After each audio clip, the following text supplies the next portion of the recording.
나는 늘 이 집에서 투명인간처럼 살았다. 며느리라는 이름으로 불리지만 밥상에 앉아도 내 자리는 늘 한쪽 끝이었다.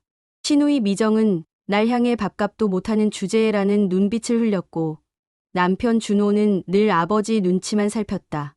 그의 눈빛 속에서 나는 아내가 아닌 그저 부끄러운 짐이었다. 살림은 언제나 빠듯했다. 시어머니는 이미 세상을 떠났고 집안의 모든 권위는 시아버지 태수의 몫이었다. 무섭고 엄격한 사람이었지만 이상하게도 그의 눈길은 가끔 내게 머물렀다.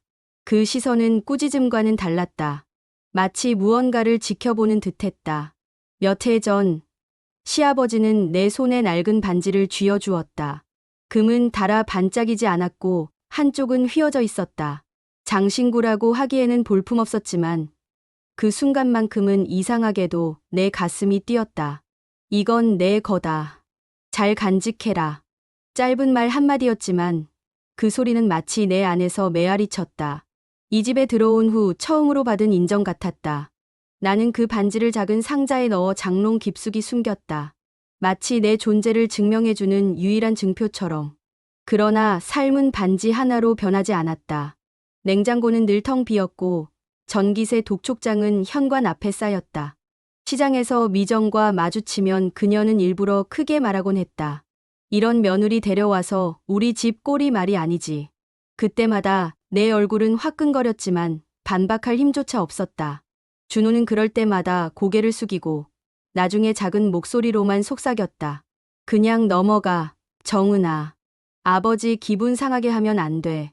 나는 매일 밤 반지를 꺼내 바라보았다. 손바닥 위에 올려놓으면 오래된 금속에서 희미한 빛이 스며나왔다. 하지만 그건 배고픔을 채워주지 못했고 내 자존감을 세워주지도 않았다. 오히려 마음 한구석에서 속삭였다. 이게 대체 무슨 소용이야? 그럴 때면 고향이 떠올랐다. 논두렁을 따라 아버지 손을 잡고 걷던 기억. 저녁 무렵 엄마가 된장국을 끓이며 부르던 노랫소리. 가난했지만 따뜻했고 부족했지만 서로의 존재가 힘이 되던 시간. 그 향수는 내게 유일한 안식이었다. 하지만 이 집에서의 나는 달랐다. 미정의 비웃음, 준호의 무력함, 차가운 밥상 공기. 내 삶은 점점 더 소외되고 나 스스로조차 내 가치를 믿지 못하게 되었다. 가끔 거울 앞에 서면 낯선 여인이 나를 바라보았다. 지쳐있는 얼굴, 꺼져가는 눈빛. 이게 정말 나일까? 그날 밤 나는 반지를 꺼내 오래 들여다보다가 문득 이런 생각을 했다. 차라리 이 반지를 버려버리면 내 마음도 가벼워지지 않을까? 그건 단순한 반지였다. 아무도 귀하게 여기지 않았고 나조차 그 의미를 알지 못했다. 그런데도 이상하게 손이 떨렸다. 반지는 내 상처받은 자존심과도 닮아 있었으니까. 귀하지도 화려하지도 않지만 그래도 버릴 수 없었던 것. 하지만 운명은 이상하게도 내가 가장 하찮게 여긴 것을 통해 내 삶을 뒤집으려 하고 있었다. 그 낡은 반지. 그것이 앞으로 우리 가족의 모든 비밀을 끌어올리고 내 존재를 송두리째 흔들 줄은 그때는 몰랐다. 시아버지 태수 어른이 병상에 눕자 집안 공기는 눈에 띄게 달라졌다. 거실의 시계 초침 소리가 괜히 더 크게 들릴 정도로 모두가 긴장 속에 살았다. 하지만 그 긴장은 애도 때문이 아니라 분명히 재산 때문이었다. 미정은 병실을 들락거리며 아버지의 건강을 챙기는 척했지만 그 눈빛은 늘 문가에 놓인 금고를 향했다. 그녀는 내 앞에서 노골적으로 말을 뱉었다. 아버지 유산은 당연히 피가 이어진 우리 몫이지. 며느리가 뭐라고 끼어들어. 그 말에 나는 말문이 막혔다. 늘 그렇듯 나는 이 집에서 외부인에 불과했다. 하지만 더 서러운 건 남편 준호의 침묵이었다. 그는 아버지 곁에 앉아 한마디도 하지 않았다. 내 편을 들어주기는커녕 미정이 쏟아내는 말들이 공기 중에 퍼져도 모른 척 고개만 숙이고 있었다. 나는 때로 생각했다. 이 집에서 나란 존재는 뭘까? 밥을 하고 빨래를 하고 병간호까지 도맡지만 결국 아무도 인정하지 않는다. 며느리라는 자리는 책임은 주지만 권리는 없는 자리였다. 며칠 전 일이었다. 가족 회의라며 다 같이 모였는데 주제는 온통 아버지 재산 분배였다. 아버지는 여전히 병상에 누워 있는데도 그들은 미래를 나누는데 혈안이 되어 있었다. 미정은 노트북을 펴놓고 부동산과 주식 내역을 하나하나 정리하며 말했다. 아버지가 혹시라도 갑자기 돌아가시면 정리해야 할 게 많아요. 준호 오빠, 당신은 뭐 생각해 둔 거 있어요? 준호는 대답하지 않았다. 그저 나를 흘낏 보았을 뿐이었다. 하지만 그 시선 속에 담긴 건 연민이 아니라 회피였다. 그는 늘 그렇듯 책임을 지지 않았다. 나는 그 자리에 앉아 있으면서도 존재하지 않는 사람 같았다. 미정은 대놓고 내 쪽을 향해 손을 휘저으며 말했다. 정은 씨, 이런 얘기는 당신이 들을 필요도 없어요. 당신한텐 돌아올 게 없으니까. 그 말이 내 가슴에 날카롭게 박혔다. 순간 숨이 막혀왔다. 내 자리는 여기 어디에도 없었다. 시아버지가 내게 준 반지조차 그들이 보기엔 하찮은 고철 조각일 뿐일 것이다. 그날 밤 나는 병실 앞에 홀로 앉아 시아버지를 지켜보았다. 그는 숨을 고르며 깊은 잠에 들어 있었고 침상 옆에는 반짝이는 의료기기 불빛만 깜빡였다. 나는 문득 손에 쥔 반지를 꺼내보았다. 빛을 잃은 금속이 내 눈엔 더욱 초라하게 보였다. 이 반지 하나로 내가 인정받을 수 있을까? 내 마음속에서 자꾸 목소리가 속삭였다. 내가 아무리 지켜봤자 달라지는 건 없어. 이 집은 너를 절대 받아들이지 않아. 그날 이후 나는 조금씩 변하기 시작했다. 내 안의 자존감은 바닥을 치고 있었고 소외감은 깊어졌다. 나는 반지를 보며 위로받으려 했지만 이젠 그것조차 버거웠다. 그저 내게 짐처럼 느껴졌다. 유산을 둘러싼 가족들의 탐욕은 점점 더 노골적으로 드러났다. 식탁에 앉으면 미정은 아버지 재산 이야기를 밥상 위에 올려놓았다. 아버지 돌아가시면 이 집은 내가 관리할 거야. 준호 오빠는 사업도 망쳤으니 그럴 자격 없어. 그녀는 준호를 찌르듯 말했지만 동시에 내게도 날카로운 눈빛을 던졌다. 나는 젓가락을 쥐인 손이 떨려 밥알을 흘렸다. 아무도 내 불편을 눈치채지 않았다. 나는 점점 더 이 집에서 그림자가 되어갔다. 그리고 그날 밤 나는 결심을 했다. 장롱 속에서 반지를 꺼내 쓰레기 봉투에 넣었다. 반짝이지도 않는 내 삶을 바꿔주지도 못하는 금속 조각. 그것을 버리는 순간 내 마음도 조금은 가벼워질 거라 믿었다. 하지만 나는 몰랐다. 바로 그 반지가 다음날 아침 우리 집안의 운명을 송두리째 바꿔놓을 거라는 걸. 그날 밤 쓰레기 봉투 속에 반지를 던져 넣었을 때 나는 잠시 해방감을 느꼈다. 무겁게 짓누르던 짐 하나를 내려놓은 기분이었다. 낡은 금속 조각 하나로 내 삶이 달라질 리 없다고 애써 스스로를 위로했다. 하지만 그건 착각이었다. 버린 건 단순한 반지가 아니라 내 안에 남아있던 마지막 희망이었다. 다음 날 아침부터 나는 이상하게 불안했다. 쓰레기차가 골목을 돌아 사라지는 순간 가슴 한쪽이 비어버린 것처럼 허전했다. 하지만 그 허전함을 붙잡을 새도 없었다. 식탁에 앉자마자 미정이 쏘아붙였다. 정은 씨, 어제 장 보러 갔을 때도 당신은 멀뚱멀뚱 서 있더라. 뭐라도 사오든가. 맨날 손가락만 빨고 사는 거야. 나는 대꾸하지 않았다. 준호가 옆에서 입술만 달싹였지만 언제나처럼 침묵으로 일관했다. 그 순간 나는 더 이상 아내도 며느리도 아닌 그저 아무도 아닌 사람 같았다.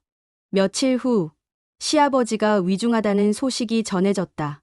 가족들은 병실에 모여 앉아 있었다. 기계음이 일정하게 울리는 가운데 모두의 대화는 아버지의 건강보다는 재산에 집중돼 있었다. 아버지, 정신이 더 나빠지시기 전에 정리해 두셔야 해요. 미정이 입술을 굳게 다물고 노트북을 두드리며 말했다. 이 집도 땅도 다 제대로 명예 이전해야죠. 괜히 복잡해지면 곤란하잖아요. 나는 그 자리에 앉아 있었지만 누구도 내게 말을 걸지 않았다. 방 안에서 나는 투명인이었다. 오직 아버지만이 가끔 눈을 뜨며 나를 바라보았다. 하지만 그 눈빛마저 흐릿했고 나는 그 안에서 더 이상 확신을 찾을 수 없었다. 며칠이 지나면서 나는 점점 무너졌다. 집안일을 해도 병실을 지켜도 누구 하나 인정하지 않았다. 오히려 미정은 틈만 나면 날 몰아세웠다. 당신 같은 며느리가 우리 집안 이름을 더럽히는 거야. 차라리 나가버려. 그 말에 나는 눈물이 핑 돌았지만 끝내 흘리지는 않았다. 눈물을 보이는 순간 나는 완전히 무너질 것 같았다. 대신 밤마다 혼자 부엌에 앉아 손을 꼭 쥐었다. 하지만 그 안에 있어야 할 반지는 이미 없었다. 그 사실이 더 큰 상실로 다가왔다. 고향이 그리워졌다. 논두렁을 걸으며 들었던 풀벌레 소리, 엄마의 따뜻한 손길, 아버지의 웃음소리. 그 모든 기억이 지금의 내 삶과 너무도 달랐다. 그때는 가난했지만 적어도 나는 사랑받는 존재였다. 지금은 집안일을 아무리 해도 인정받지 못하는 철저히 소외된 사람이 되어 있었다. 그러던 어느 날 병실에 들른 미정이 일부러 큰 소리로 말했다. 아버지가 유언장을 준비하셨다던데. 정은 씨, 당신은 거기서 기대할 게 없어. 며느리라는 건 어디까지나 손님일 뿐이니까. 그 순간 나는 마치 칼로 가슴을 베인 듯했다. 내 존재가 이 집에서 얼마나 하찮은지 또다시 확인받은 순간이었다. 나는 침대맡에 서 있는 시아버지를 바라봤다. 여전히 눈을 감고 계셨지만 혹시라도 내 심장을 쥐어짜는 이 말들이 들리진 않을까 두려웠다. 그날 밤 나는 다시 쓰레기 봉투를 뒤졌다. 혹시라도 반지가 남아있지 않을까 하는 미련이 내 발걸음을 끌었다. 하지만 아무리 뒤져도 반지는 없었다. 이미 어제 아침 쓰레기차와 함께 사라진 뒤였다. 나는 그제야 깨달았다. 내가 버린 건 단순한 반지가 아니었다. 그것은 시아버지가 내게 처음이자 마지막으로 건넨 인정이었고 내가 붙잡고 있던 자존심의 마지막 조각이었다. 그것을 내 손으로 버린 순간 나는 나 자신을 버린 것이나 다름없었다. 그날 이후 나는 집 안에서 더욱 조용해졌다. 누구도 내 이름을 부르지 않았고 내가 움직여도 공기는 그대로였다. 존재하지 않는 사람처럼 살았다. 하지만 나는 알지 못했다. 내가 잃어버린 반지가 곧 이 집안을 뒤흔드는 불씨가 될 거라는 것을. 반지가 사라진 자리는 공허했지만 그 공허가 더 큰 폭풍을 불러오고 있었다. 며칠 후 집안의 공기는 한층 더 무거워졌다. 시아버지의 상태가 급격히 악화되면서 병실에는 긴장감이 감돌았다. 하지만 아이러니하게도 그 긴장 속에서 오가는 대화는 아버지의 건강이 아니라 유언장이었다. 그날 가족들이 모두 모인 자리에서 변호사가 나타났다. 정장을 입은 그는 검은 가방에서 두툼한 서류 봉투를 꺼냈다. 방 안의 공기가 순간 멈춘 것처럼 고요해졌다. 미정은 눈을 번뜩이며 봉투를 노려보았고 준호는 긴장한 듯 손가락을 꼼지락거렸다. 나는 그저 병실 구석에 앉아 있었다. 내 이름이 그 봉투 속에 들어있으리라는 기대는 전혀 하지 않았다. 변호사는 천천히 봉투를 열며 입을 열었다. 고인께서 미리 작성해 두신 유언장을 낭독하겠습니다. 순간 시아버지가 힘겹게 몸을 일으켰다. 그는 병색이 완연했지만 눈빛만은 날카로웠다. 떨리는 목소리로 말씀을 이었다. 내 재산은 아내와의 마지막 약속을 지켜온 자에게 물려주겠다. 방 안이 술렁였다. 미정이 다급히 물었다. 아버지, 그게 무슨 뜻이에요? 어떤 약속이요? 아버지는 고개를 돌려 내 쪽을 바라보았다. 그 순간 내 심장이 쿵 내려앉았다. 그리고 변호사가 유언장의 한 구절을 읽었다. 그 약속의 증표는 반지다. 그 반지를 간직한 자, 내가 지켜야 할 뜻을 이어받을 자가 진정한 상속자다. 나는 숨이 막혔다. 손끝이 차갑게 얼어붙었다. 바로 그 반지. 내가 며칠 전 쓰레기 봉투에 던져버린 그 낡은 금반지였다. 설마 내 입술이 저절로 떨렸다. 그 순간 미정이 날 똑바로 노려보았다. 아버지가 준 반지. 정은 씨가 갖고 있었잖아. 그런데 지금은 없지? 맞죠? 나는 대답하지 못했다. 목구멍이 바싹 말라 아무 말도 나오지 않았다. 미정은 이를 놓치지 않고 더 큰 소리로 몰아붙였다. 그 반지를 버렸군요. 당신이 우리 집에 들어와서 한 게 뭔데? 아버지가 특별히 준 걸 그렇게 내팽개쳐? 준호가 그제야 내 쪽을 보았지만 그의 눈빛에는 두려움만 가득했다. 그는 나를 감싸지 못했다. 오히려 눈을 돌려버렸다. 나는 그 자리에서 온몸이 무너져 내리는 듯했다. 내가 버린 건 단순한 금속이 아니었다. 그것은 아버지가 아내와 맺은 마지막 약속이었고, 동시에 내가 이 집에서 인정받을 수 있는 단 하나의 끈이었다. 그 사실을 이제야 깨달았다. 숨이 막혀 병실을 뛰쳐나가려는 순간, 아버지가 힘겹게 손을 들어 나를 멈춰 세웠다. 정은아. 낮고 떨리는 목소리였지만 단호했다. 나는 천천히 고개를 돌려 아버지를 바라보았다. 내가 그 반지를 버렸다고 해서 내 마음까지 버린 건 아니다. 그 말은 내 귓가에서 오래 울렸다. 아무도 내 편이 되어주지 않는 이 집에서 유일하게 내 이름을 불러준 목소리였다. 하지만 미정은 물러서지 않았다. 아버지, 이건 불공평해요. 며느리가 우리 집 유산을 가져간다고요? 피도 안 섞인 사람이? 그녀의 목소리가 날카롭게 병실을 찔렀다. 나는 더 이상 말을 잃었다. 그저 죄인처럼 서 있었다. 내 안의 자존감은 이미 바닥에 떨어져 있었다. 그러나 그 순간 작은 희망이 내 안에 피어났다. 아버지의 그 한마디 때문이었다.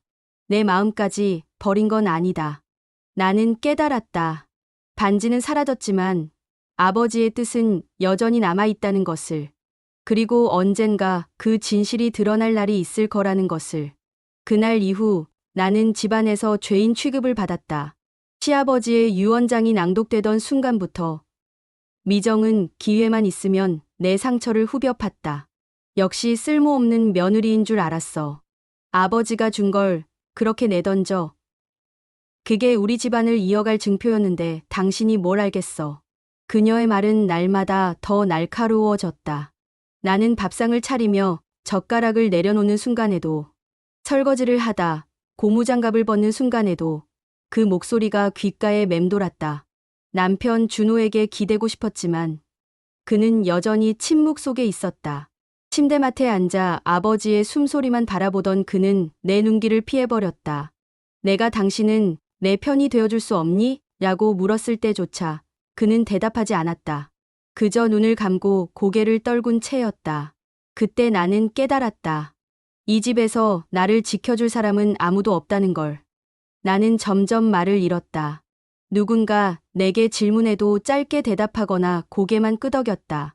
밤에는 부엌 불을 끄고 혼자 앉아 창밖을 바라보았다. 창문 너머 어둠 속에서 마치 쓰레기 봉투에 버려진 반지가 내게 속삭이는 것 같았다. 넌 날 버렸고 그래서 너도 버려졌다. 그 목소리는 내 안의 자존감을 무너뜨렸다. 내가 버린 건 단순히 낡은 금속이 아니라 내 존재의 마지막 근거였다는 생각이 날 괴롭혔다. 며칠 후 미정은 아버지 병실에서 대놓고 소리쳤다. 아버지, 보셨죠? 저 여자는 반지를 버렸어요. 그건 아버지의 뜻을 저버린 거예요. 그런 사람한테 유산을 물려주는 건 있을 수 없어요. 나는 병실 문 앞에 서서 그 말을 다 들었다. 발걸음이 바닥에 붙은 듯 떨어지지 않았다. 아버지는 눈을 감은 채 아무 대답도 하지 않으셨다. 그러나 그 침묵이 오히려 나를 더 무겁게 짓눌렀다. 그날 밤, 집으로 돌아와 거울 앞에 섰다. 거울 속의 여인은 눈이 퀭하고 어깨가 축 늘어져 있었다. 나는 속으로 중얼거렸다. 나는 이제 이 집에서 아무것도 아니구나. 내가 이 집에서 잃은 건 단순히 유산이 아니었다. 가족의 인정, 아내로서의 자존심, 며느리로서의 자격, 그리고 인간으로서의 존엄. 모든 게 한순간에 무너져 내렸다. 결국 나는 이 집에서 그림자가 되었다. 식탁에 앉아 있어도 아무도 말을 걸지 않았고, 내가 방을 나가도 공기 하나 흔들리지 않았다. 나는 숨을 쉬었지만 살아있는 것 같지 않았다. 그러나 아이러니하게도 이 완전한 고립의 순간에서 나는 알 수 없는 목소리를 들었다. 마치 시아버지가 마지막 힘으로 속삭이는 듯했다. 정은아, 넌 아직 끝나지 않았다. 나는 두 눈을 감았다. 눈물이 흘러내렸지만 그 속에서 희미한 불씨 하나가 남아있는 걸 느꼈다. 아직은 꺼지지 않은 아주 작은 불빛이었다. 며칠이 흘렀다. 시아버지의 호흡은 더 거칠어졌고 병실의 공기는 날마다 무겁게 가라앉았다. 그러나 가족들의 눈빛은 여전히 유산 문제에만 매달려 있었다. 나는 그 속에서 완전히 고립되어 있었다. 누구도 내 편에 서지 않았고 누구도 내 이름을 불러주지 않았다. 그러던 어느 날 아버지가 의식을 찾았다. 평소와 달리 또렷한 눈빛이 내게 향했다. 나는 그 시선을 피하지 못했다. 손에 쥔 수액대가 덜컥 흔들릴 만큼 떨리며 다가갔다. 정은아. 그 목소리가 병실을 울렸다. 그 순간 미정이 서둘러 다가왔다. 아버지, 말씀하지 마세요. 몸 상하십니다. 그러나 아버지는 미정을 손짓으로 막았다. 그리고 나를 똑바로 바라보며 힘겹게 입술을 열었다. 그 반지는 내 시어머니와의 마지막 약속이었다. 나는 눈을 크게 떴다. 미정도, 준호도 멈춰섰다. 아버지는 숨을 몰아쉬며 이어갔다. 내 시어머니가 세상을 떠나기 전에 나에게 말했다. 우리 집에 들어오는 며느리를 절대 소외시키지 마. 내가 못다한 사랑을 대신 전해줘. 그 약속의 증표가 바로 그 반지였다. 나는 순간 숨이 막혔다. 반지를 버렸던 내 손이 저절로 떨렸다. 그 반지가 단순한 금속이 아니었다. 시어머니의 마음, 아버지의 약속, 그리고 내게 남겨진 사랑의 마지막 조각이었다. 미정이 목소리를 높였다. 그럼 왜 며느리한테 준 거예요? 피도 안 섞인 사람이잖아요. 아버지는 고개를 저었다. 피가 이어지지 않아도 가족이 될 수 있다. 그걸 보여주고 싶었다. 그리고 정은이는 이미 그 자격을 갖춘 아이였다. 순간 내 눈에서 눈물이 터져 나왔다. 나는 늘 이 집에서 버려진 존재라고 생각했다. 그러나 아버지는 나를 지켜보고 있었고 내 상실과 고통을 알고 있었다. 아버지는 마지막 힘을 짜내듯 내 손을 잡았다. 정은아, 내가 반지를 버렸을지라도 내가 살아온 모습은 내 눈에 다 새겨졌다. 넌 이 집안에서 가장 외로운 사람이었고 그래서 가장 강한 사람이기도 했다. 그 말은 내 심장 깊은 곳을 울렸다. 나는 그동안 스스로를 보잘것없는 그림자로 여겼다. 하지만 아버지는 내 고통 속에서도 힘을 보셨고 그걸 인정해 주셨다. 그날 이후 나는 달라졌다. 여전히 반지는 사라졌지만 내 안에는 새로운 빛이 피어올랐다. 나는 더 이상 고개를 숙이지 않았다. 병실에서 밥을 들고 들어갈 때도 설거지를 할 때도 내 손끝이 달라졌다. 미정은 여전히 비웃으며 내게 속삭였다. 그래도 반지는 없어. 결국 넌 아무것도 못 가져. 나는 고개를 들고 차분히 대답했다. 반지는 없어도 아버님의 마음은 남아있어. 그게 내 전부야. 그 순간 미정의 표정이 굳어졌다. 나는 그제야 알았다. 이 집에서 진정한 유산은 반짝이는 금도 땅도 아니었다. 그것은 기억과 약속, 그리고 누군가의 마음이었다. 나는 다시 숨을 크게 들이켰다. 무너져 있던 자존감이 조금씩 일어나고 있었다. 더 이상 나는 버려진 며느리가 아니었다. 아버지가 인정한 사람, 그리고 시어머니의 마지막 약속을 품은 사람이었다. 병실의 공기는 날마다 무겁게 가라앉았다. 아버지의 몸은 눈에 띄게 쇠약해졌지만 그 눈빛만큼은 여전히 날카로웠다. 반면 미정은 더욱 날카로운 말로 날 몰아붙였다. 정은 씨, 아무리 아버지가 그런 말씀을 하셔도 사실은 달라. 반지는 이미 사라졌고 유산은 결국 피가 이어진 우리가 가져야 해. 며느리는 어디까지나 손님일 뿐이야. 그 말에 가족들의 시선이 내게로 쏠렸다. 예전 같았으면 나는 고개를 숙였을 것이다. 하지만 이번엔 달랐다. 아버지의 목소리가 내 안에 살아있었기 때문이다. 내가 가장 외롭고 그래서 가장 강하다. 그 한마디가 내 등을 곧게 세웠다. 나는 천천히 일어나 병실 중앙으로 나갔다. 떨림이 있었지만 도망치지 않았다. 맞아요.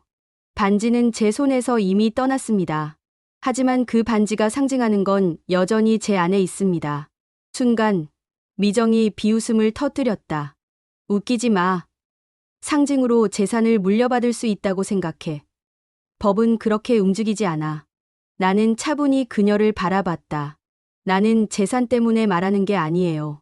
아버님이 제게 주신 건 단순한 유산이 아니라 가족의 인정이었습니다. 그걸 무너뜨리려는 건 당신이죠, 미정 씨. 그 순간 방 안이 정적에 잠겼다. 준호조차 내 목소리에 놀란 듯 나를 바라보았다. 그의 눈빛 속에 미묘한 감정이 스쳤다. 마치 그제야 처음으로 아내의 얼굴을 제대로 본 듯했다.